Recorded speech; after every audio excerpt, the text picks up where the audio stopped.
I'm Andy Ely, Senior Funeral Director for G. Seller Independent Funeral Directors, and we've been serving bereaved families since 1910. I'm sure you're all well aware there's lots of different myths, taboos and misconceptions around what happens behind the scenes within the funeral profession. So we decided to put together this series of podcasts to answer those questions and hopefully dispel those myths. So please do like, share and subscribe, and send those questions, send them to liftingthelid@gseller.co.uk, and we will do our absolute best to answer them for you. It genuinely is our family caring for your family.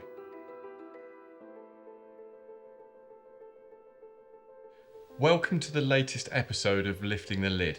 Today we're going to be talking to Sian Ness from Cuddlecots. Thank you. How are you? I'm good, thank you. Thank you for having me. Thank you for being here. And we have Amy as well. We can't forget Amy. I'm back. I won't introduce you. We know Amy.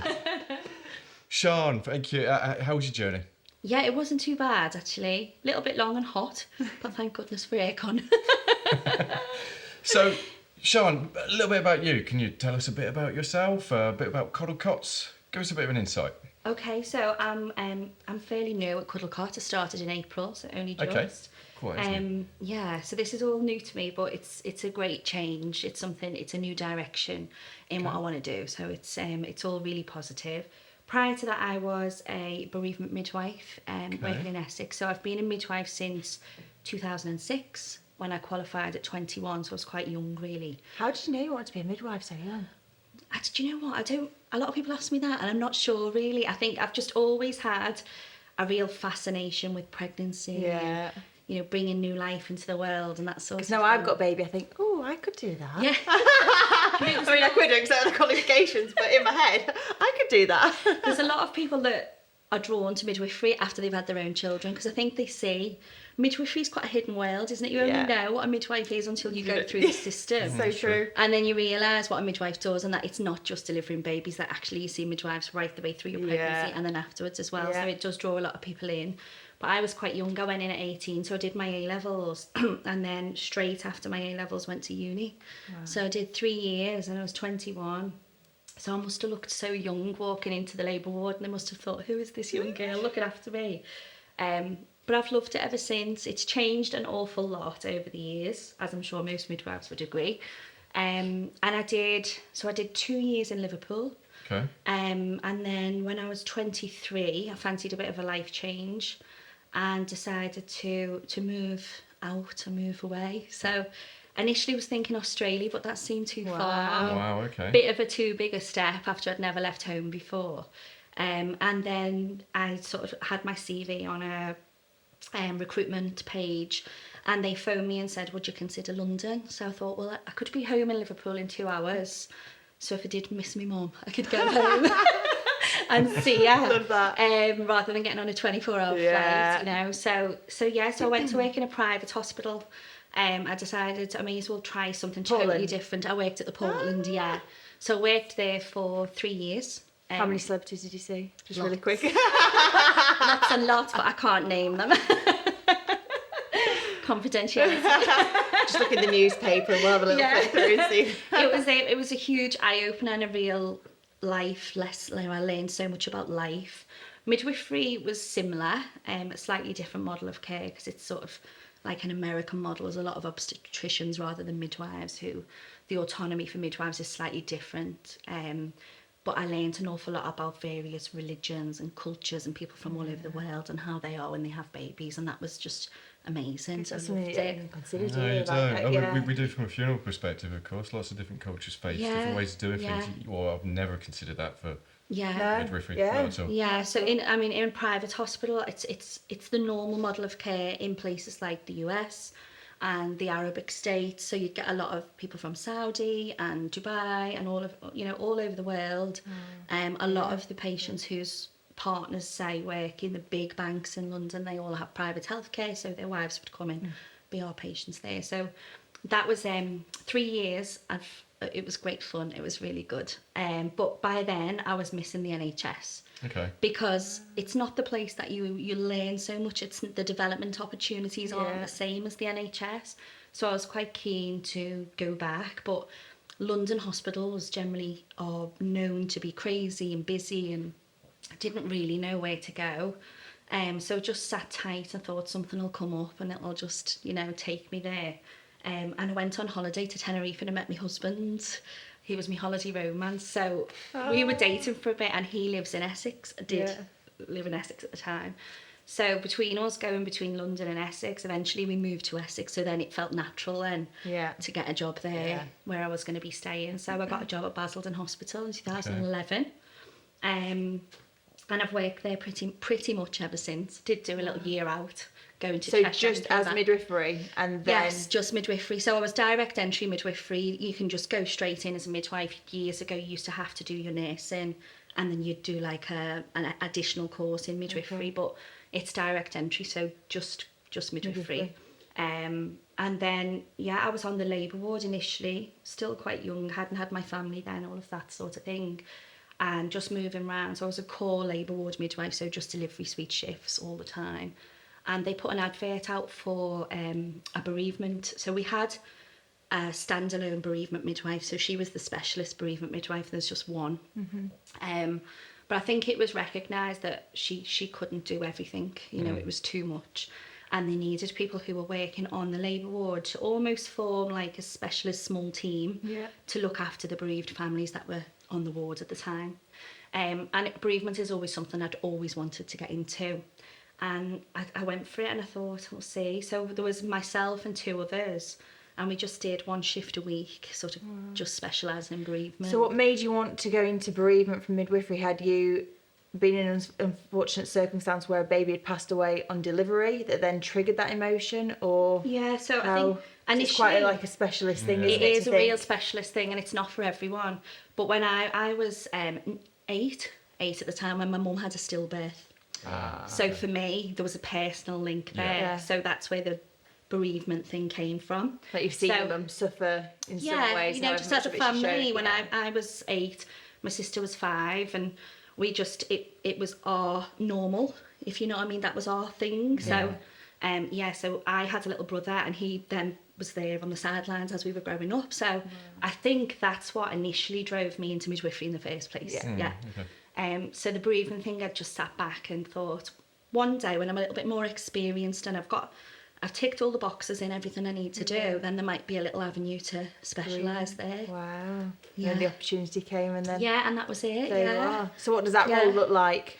So it started off as just a 1 day a week type thing. So it was caring for the bereaved families that were on the delivery suite at the time. And I did that for a little bit, and then I dipped out of it when I had my own family, because it's never really appropriate. Not always just for the midwife. Yes, there is that aspect as well, but for the families, you can't have a heavily pregnant midwife going into a bereaved situation. So I stepped out while I had my children. And then it would have been 2000 and, going back now, 21. So COVID and everything passed, sort of. And our bereavement specialist midwife, she had gone off with like on the sick, so she had like long-term sickness, and it was quite unexpected. So they sort of put out a post quite quickly. There wasn't a lot of warning. No one really knew she was feeling that way. And then all of a sudden this post came out, and it was, we need somebody to cover bereavement whilst the midwife isn't here. So I thought, I can do that. I'd love to do that, and to do it as full time, and just jump right into the role rather than just dip in and out. So I applied in the January. That was in the January 21, and they only put out 1 job, but there was a few of us that went for it, and myself and a colleague, we both got it together. I think they knew that the job was too much ultimately for one person, which is what had led to her. I think you also need that sounding board. Yes. So I'm sure you'll let me know, you'll say whether you have like support and care and for yourself and well-being for you, but also just having that teammate that understands what you're doing. That's because everyone's roles are different in every industry, aren't they? But having someone that truly understands and has seen that family or experienced something similar, I think it's really important for that. It is, and it's quite a lonely role to be in if you're on your own. And it's always, in every hospital I've worked in, it's kept quite separate from the main maternity. Even geographically, the location of your office is not normally right on the labour ward itself.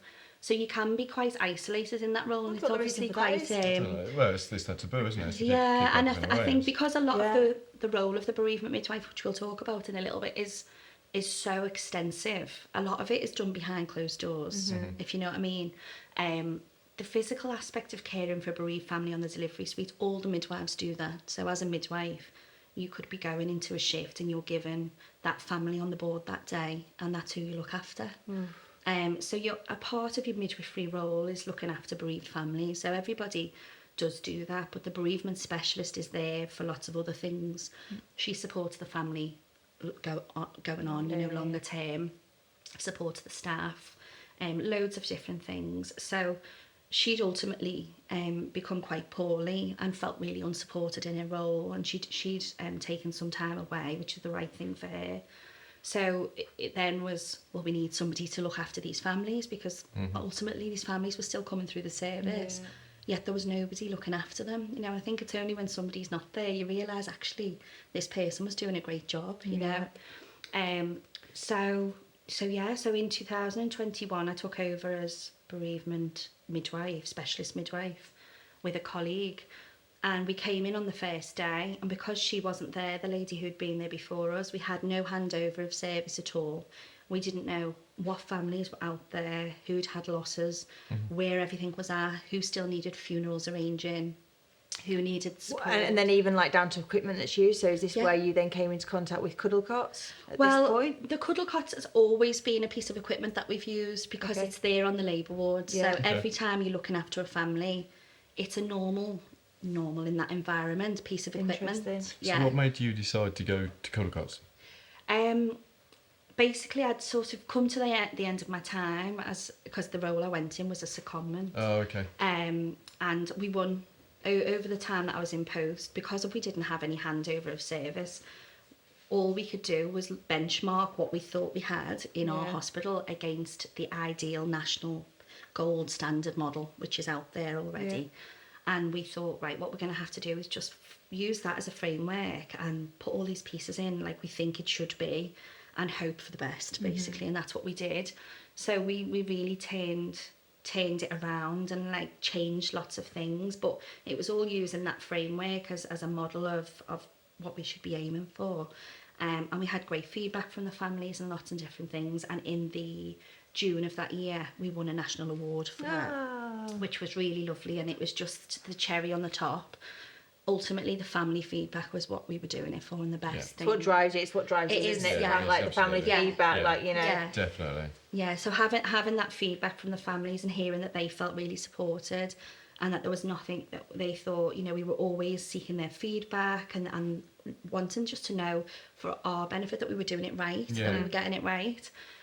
So I did that, and then the secondment sadly came to an end. So Yeah. the bereavement midwife came back, and the hospital trust wouldn't keep us all in post, Yeah. couldn't keep us all in Yeah. post.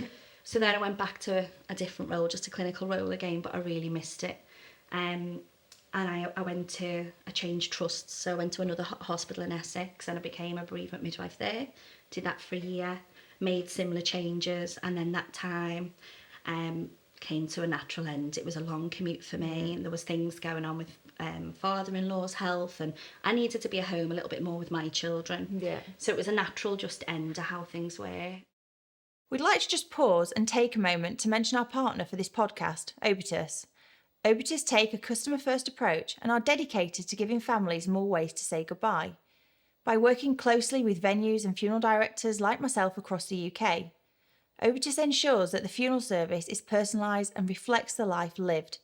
From high-quality music and on-screen tributes to seamless streaming and keepsakes to cherish forever, Obitus adds a personal touch, giving families the freedom to honour their loved ones in their own unique way. You can find out more at www.obitus.com/LTL. So I always knew I was looking for something outside of the NHS, but still in this field. And I used to think about what that would look like, and it's quite a niche thing, isn't it? Yeah. Bereavement, you know? So do So- people know what cuddle Oh, cots that's are? what I was exactly I mean, going we on. do, cuddle, We've mentioned cuddle cot. Yeah. What is a cuddle cot? For those that don't know. Yeah, so a cuddle cot it's quite a unique piece of equipment. It's a portable cooling device, so it effectively looks we have like a bassinet, which is like a Moses basket really, but you can use any Moses basket, so it doesn't have to be the one specific to cuddle cot. What is the cuddle cot really is the cooling mattress. So if you were to use our bassinet or a Moses basket, it's a mattress that goes underneath where baby lies. So baby lies on this mattress. The mattress uses a thermoelectric system to pump basically cold water through the mattress and keeps baby nice and cool. We have two different Is that sizes. noisy? When you say a pump, I can just imagine is there no, thinking like, no, you hardly even know it's on. No, at they all. are quite discreet, aren't they? They are quite discreet, and the good thing, because they're portable, effectively it's a nice soft mat. So for parents, it's gentle. It's never going to get too cold, so their baby will be cool enough to slow down natural deterioration that occurs after death and maintain their appearance, but it's not too cold that it's going to be distressing for the parents. Yeah. And it also means that parents can continue to have baby close, as in cuddling them, with the mattress tucked around baby and sometimes hidden with a blanket. So it looks very That's natural, clever, isn't it's it? very discreet. Yeah, that is. It does its job in the background, but it doesn't distract from the parents making memories with their baby. How does that impact that family, having the ability to be able to do that?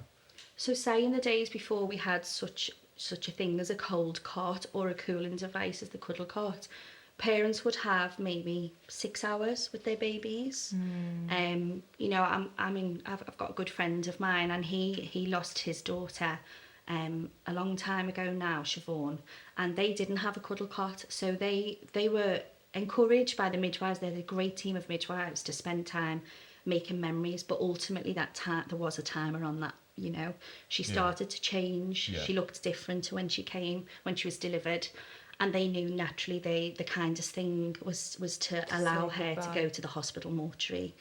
But what that means is they didn't get the length of time to make more memories. Yeah, it's interesting. And that's the difference with families now. So effectively, there's no time limit on how long a baby can be with and in the cuddle cot. So just with that, when you're saying there's no time limit, but what's the time limit of spending time with your baby in hospital? Generally, and now I can only talk for the hospitals I've worked in, and I know the NHS is under considerable pressure, but I've never known of anybody being rushed out the door in a bereavement case. Ultimately, they can be fit for discharge, like medically, clinically, they are well and they can go home. However, most of them stay just to spend time with their baby, and that's encouraged in most places. Is it challenging for a family to let go? Does that kind of just sort of extend that and make it difficult for that time when you have to say goodbye? Is that an issue, a concern that you have? I think it's always going to be a difficulty, and families always going to find it difficult to say goodbye. But one thing we do encourage is that it doesn't have to be a final goodbye at that point. And it's different for every family. Ultimately, the thing that the cuddle cot does is it gives the family choices. It gives them some flexibility and some breathing space to do what they feel is right for them. It's not right for everybody to be with their baby for 2 or 3 days in hospital. Some families don't want that. Other families I've known are there for a week. It's very, very individualised, and it depends what they want to do with their baby. But they know. Some of the mums I look after have had like emergency surgery after delivery for lots of different reasons. So they can be under the effects of medication, they can be recovering from surgery, and they don't always feel in the right headspace. I mean, I've even had ladies in intensive care, so they're physically not awake, you know, so they're not able to, even process what's happening. But have that moment. Yeah. 2, come to terms with the fact that this has happened and their baby is there, and to think about what they want to do as a family. And often midwives are there, bereavement midwives will talk to families about the various things that we can offer. And I tend to offer everything, because I think if you know that's what is normal in this situation, that we offer this and this. Because for that family, this is the first time they've ever been through anything like this, and they've never thought for 1 minute they would be in that position. So that you can see that they're relying on you tell us what we know, what and then we can do. decide on like. And then on we what choose what is right for option. us. They can talk, they can take their time, and they can say, actually, we would like to do this, or no, we don't want to do that. And then we support them in making those memories. So cuddle cots. Sorry, I'm ahead of it. You carry on. No, just thinking. So you're saying it's like very normal for a cuddle cot to be in a hospital setting. Yes. So what other settings would a cuddle cot be Well, in? Like Yeah, would so it go we can home? create- or I was something, going to say, like- can we have one at home? Yes, so families can and should be encouraged to take their baby home. They should at least be offered to take their baby home. Now, we know there's still a gap there, and that sometimes the families aren't aware and they're not being told that they can do that. That is an option to them. And we know that wouldn't be right for everybody, we know that. But there is some families that would find a lot of comfort in having their baby at home. I've had families that have decorated their baby's nursery and very late losses, and they just want their baby to go home and just have one night in that cot that they've spent so Yeah, much absolutely. time getting ready and preparing for, and In the nursery, in the but nursery, yeah. and being in together as a family in their own surroundings, where they're not in a hospital setting, they're in their own house. So what training and support do you guys have? Do you have to, so if a family are taking said cot home, Yeah. what support do they get there from the actual device itself? I'm Yes, talking yeah, here. yeah. So we would always give them, on the Cuddle Cot website, they have all of the guides about how to use the equipment, Yeah. how to troubleshoot if anything goes wrong. But normally from a clinician perspective, before you would feel comfortable sending a baby home, you'd have a real good, rich discussion with the family about how to look after baby, what sort of precautions you should take around temperature, if there's any animals in the home, if there's Okay. other children in the home. So you have to have really honest, open, gentle discussions with the family to make sure that that they're fully informed and that they're really happy to do that. You also, the good thing to do is to tell them, make sure they've got a contact number of who to call if they get home and they have a bit of a wobble, which I've had happen, and they think, actually, we're done now, we've had 2 hours and we'd like here to go back to the hospital. That could be at 2 o'clock in the morning that they feel that panic. And how does that happen? Who goes and collects baby and cuddle cot from? Yeah, that's a good From the question. home. So there can be, if we have funeral directors, that we have like an on-call funeral director okay. from the hospital. They can always contact the delivery suite. So the delivery suite obviously is 24/7. So we have had where a family just wanted to come straight back into hospital. So we just invited them to come straight back to the delivery suite, back to the bereavement room. And then in daylight hours and office hours, then we can make some arrangements going forward, what the family want to do. And then we talk them through the equipment and how to set it up and how to work it all. And normally the dad is paying loads of attention and what if we do this? Yeah. But also we make sure that our community midwife team, if there's any worries, they can call the delivery suite at any time. And usually the community midwives will pop in the next day, make sure they're happy, that everything's working okay, that they're okay with how things are and that they don't need any support. And So that we're the okay. midwives there, are they fully trained on how to use the... Yes, they should be, because as I say, it's a piece of equipment that we should all be using. Okay. But in the training sessions that we do cover the use of the cuddle cart. There's like quick start guides on the wall and stuff like that. And just to clarify, the cuddle cot's only used when a baby's passed away. Yes, yes. I'm just thinking if Okay, yeah. yeah, it's you only. know when you're saying like it's there, it's in the rooms, Yeah. it's there. We're all trained on it. No, it's, like, it's oh. only in our bereavement room. Yeah. Yeah. And it's kept in a bereavement cupboard Yeah. for when you need to use it. And it is predominantly there as a cooling device. So it's to cool baby down and to prevent the separation of mum and dad or parents from their baby going to the Yeah. hospital mortuary, which is the alternative cooling way to cool yeah, baby. So it means that the family stay together and that they continue to make those bonds. They make lots of memories together. They can take photographs. Dad can dress baby, bath baby. They sing to baby. They talk. They cuddle baby in the bed. As I say, the mattress is portable, so it can go in between mum and dad in a double bed, and it can be a family moment. Wow. It can facilitate everything, really. How long's cuddle cot been around? How long has this been a thing? So 2011 was the first cuddle cot, and it came off the back of, there was already a device in place for cooling adults, and the team at Cuddle Cot were approached by somebody who'd had a baby loss and basically said, can we make a smaller version of this yeah. to keep my baby cool and then they don't have to leave, and that was where it was created. So raising awareness of the cuddle cots, what challenges have you had there? So that's really where my role at Cuddlecot comes in. It's quite a varied role, but mainly it is about building relationships and raising awareness of baby loss and starting some conversations. I think there'll always be, like with death generally, there's a taboo, isn't Yeah. there? Yeah. You know, Yeah. people are frightened to talk about death. They shy away from it. People find it uncomfortable.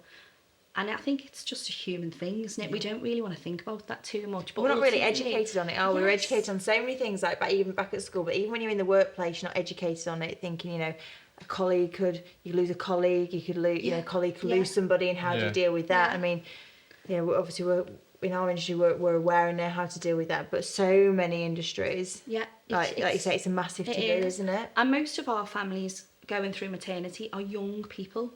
So a lot of them have never experienced Yeah. death. Their parents might still be alive. It might only be, say, their grandparents, but Yeah. they will have never have been at the forefront of arranging a funeral and thinking about, you know, cremations and burials and all of these things. And often they find themselves in this position and they're having to make this huge decision, and they just don't know where to turn, and they just that's when they need the most support. So I touched on it earlier, but sort of emotional, ethical concerns. How do you address any potential situations like that arising? I mean, there doesn't tend to be too many ethical concerns over the use of the cuddle cot, really. We've had a few hospital mortuaries asking how long should a baby be in there. Yeah. You know, is the baby should be in our care now. But ultimately, mortuary systems, they look after obviously they look after adults and children and babies. And they have quite set procedures. Their protocols and guidance have to be very, very strict and you know, stringent. Baby death is slightly different because ultimately you're driven by the choice of the family, and that's what we have to keep remembering. The baby can be with the family at home. They can go in the car. You know, it's different to an adult, isn't it? You know, it's an adult death. Fascinating. I don't think I've properly really considered all of those. You know, Like those parts. yeah, Have you? I think there's that element of this is somebody's baby and they haven't had a lifetime of making memories like we have with adults. You know, when an adult dies, the thing that gives you comfort is that you think about all the great things that you did and the life that they've lived and Yeah. everything, and you've got all those memories. When a baby dies, especially in pregnancy, you haven't had the opportunity to make one memory together. So actually the memories that you make are when the baby's passed away. So that's the only time you have to make memories, but those memories to those families are so important, and they want the natural instinct of any mum and dad is to parent that baby the same way they would do if they were born alive. And sometimes, quite often actually, they forget they're not alive. They forget that. And they've said to me, just for a moment then when we were bathing her, I forgot she was passed away. It was just normal. And they appreciate it when people use their name and when they refer to them in any other way. You know, if a little baby came in here now, we'd all be saying, oh, she's gorgeous, look at her little legs, and she's got gorgeous eyelashes. So when you talk about somebody's baby in a bereavement setting like that, it brings them so much comfort. And obviously I've got years of hearing this feedback from bereaved families and being a bereaved sibling and knowing that these things make such a difference. So what we're doing in that time that they're on the delivery suite and when they go home, with the use of a cuddle cart, enables us to just take a step back and ask them what they want to do. You know, we had one dad in one hospital I worked in who was quite upset by the fact that he said, I've made so many memories with him, but he's never felt the sun on his face ever, and he never will. And we said, well, he can do that. You know, we've got a pram. If you want to take him for a walk. And my colleague, she was sort of So the one cuddle cot was then driving set it. up in the pram? Well, or those the bits cuddle like that? cart, we've had somebody set up a cuddle cart in a car, but because it has to be plugged in, it couldn't be set up in the pram. Yeah. But ultimately, baby came away from the cuddle cot mattress for half an hour, went for a walk with dad. That was dad's choice, mum and dad. And they walked around the pond and they did normal things, and then they came back and baby went back in the cuddle cot. So then when you're saying like there, when you're saying like, you know, it has to be plugged in and they couldn't, are there any developments with cuddle cot moving forward for a device to be? Innovations, batteries, I don't know. Yeah, this is something I've because of that sort of, you know, situation occurring, it was a question that I asked, and I'd like to think in the future the good thing about the team at Cuddlecott is they're really receptive to feedback, and I'm in a nice position where I've got a clinical background, and that I'm the first one. And they had a lady working with them, but speaking to the team and being part of the team on as a full-time basis, they're amazing at what they do. And when I tell them the difference the Cuddlecott actually makes, it's really nice because you can see it on their faces. Yeah. I'm lucky I see that firsthand with the families, so I appreciate the difference it makes. They're all working so hard behind the scenes. It's lovely for them to hear the feedback. Yeah. What's the sort of time frame for the Cuddlecott, for the use of it? Obviously, it can't last forever. Is there is it so many weeks, is it days? What's the... You mean when The a optimum. baby is for baby to be in the within the Cuddlecott? Oh, I Cuddlecott? thought you were meaning servicing there. Does the cot need servicing? I was thinking, oh, okay, yeah. No. You mean on it like for a baby to be there within Yeah, the absolutely. Cuddlecott? Yeah. Again, we're driven by the family. So Okay. the most important thing is that we're having, and this is where people do find it difficult, and it goes back to what we were saying before about the taboo, is the most important thing is we have those really open conversations and really Okay. honest. So we will say, the longer baby is in the cot, they may start to change over a period of time. If we were talking weeks and weeks, that's likely to happen. Yeah. But we've had babies who have been in the cot for 3 or 4 days, and one dad actually said he looked exactly the same as he did the minute from when he was born to the minute Wow. he came out of the cot. So it preserved him so well and kept him looking how the parents wanted him to look. I've never known a baby being there longer than a week, say. Okay. Yeah. But we know that babies can go home. So once they're home, again, it depends. We work closely with the funeral directors, so we would make sure that's part of being a bereavement midwife. You know where your families are, and you know if you've got any babies at home. So you're always checking in. You're making sure that there's a funeral. We've normally spoken to the funeral directors, so they're aware babies are home. If we do need to make a call, are you able to go and collect this baby? It's just about good communication and Okay. making sure the family are fully informed, So so how- there's no surprises. How can communities get involved in this? Within the local community, awareness of the Cuddlecott. Yeah. How can our listeners, for example, how can Yeah. they be involved? I think, if you're really intrigued to know more about the Cuddlecott, 'cause I've only given you a little bit of a glimpse and a quick rundown on how it works and when we use it.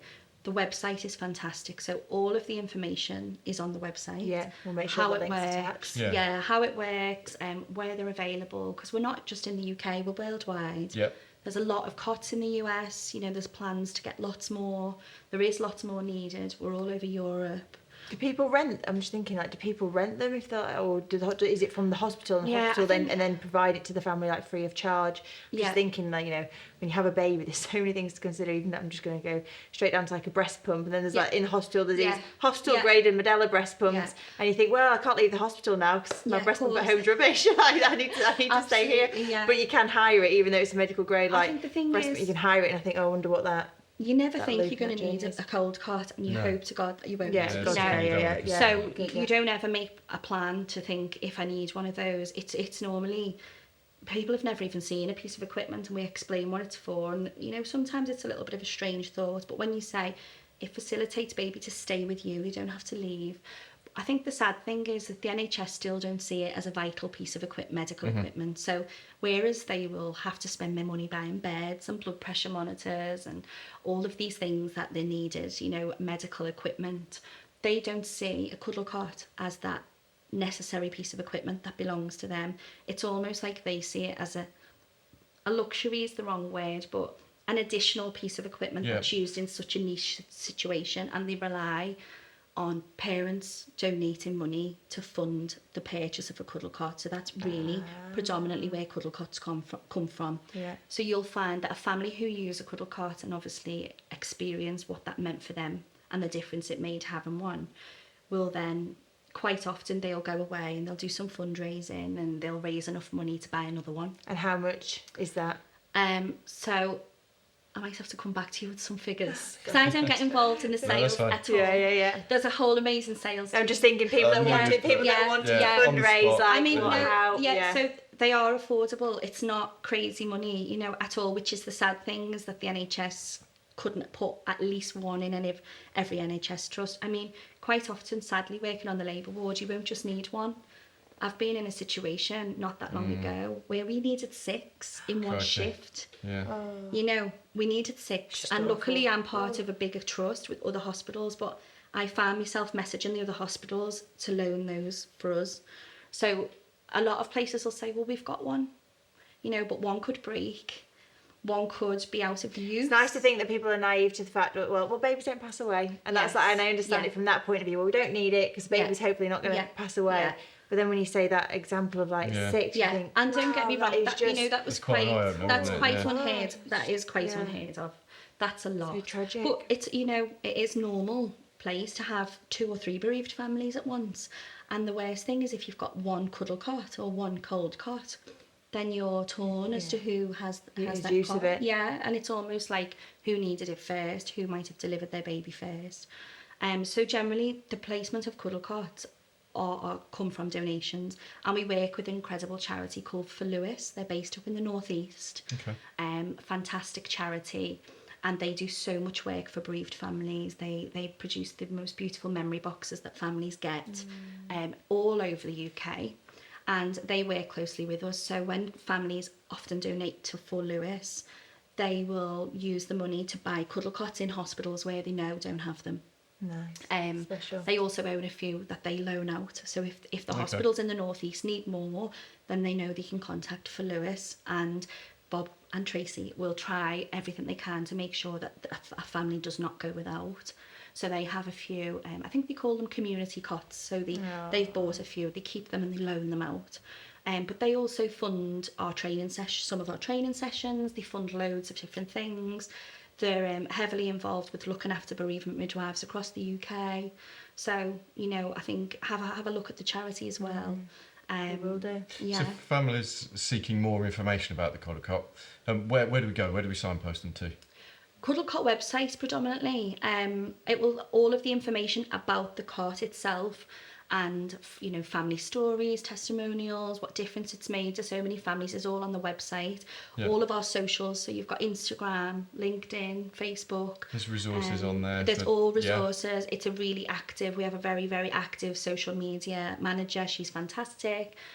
So she's very up to date, very current. So as new guidance is coming in, we're not just talk. She doesn't just post about the cot. It's all about support for families, looking after healthcare professionals.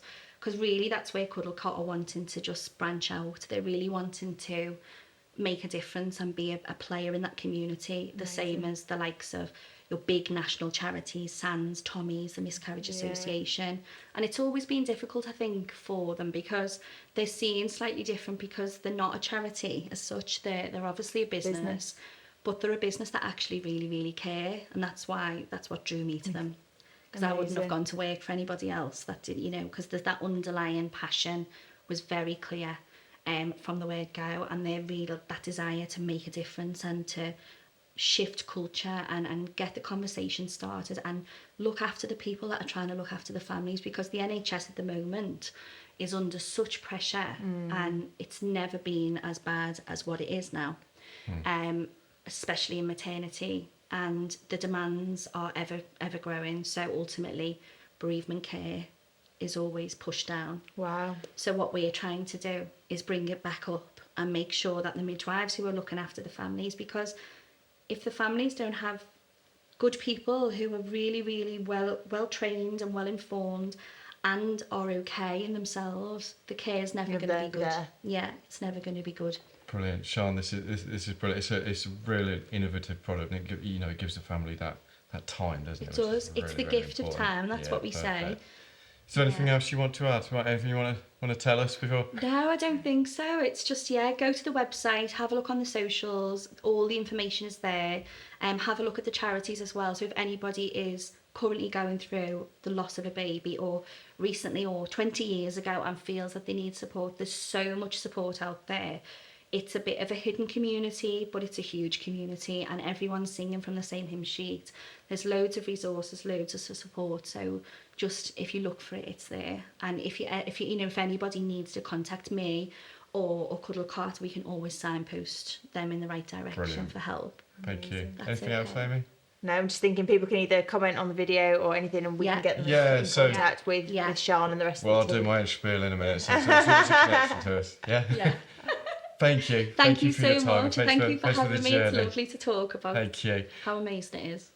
Thank you, and thank you. Please do like, share, subscribe. If you have any questions, please email them to liftingthelid@gseller.co.uk. We will do our best to answer them for you, and we'll see you next time.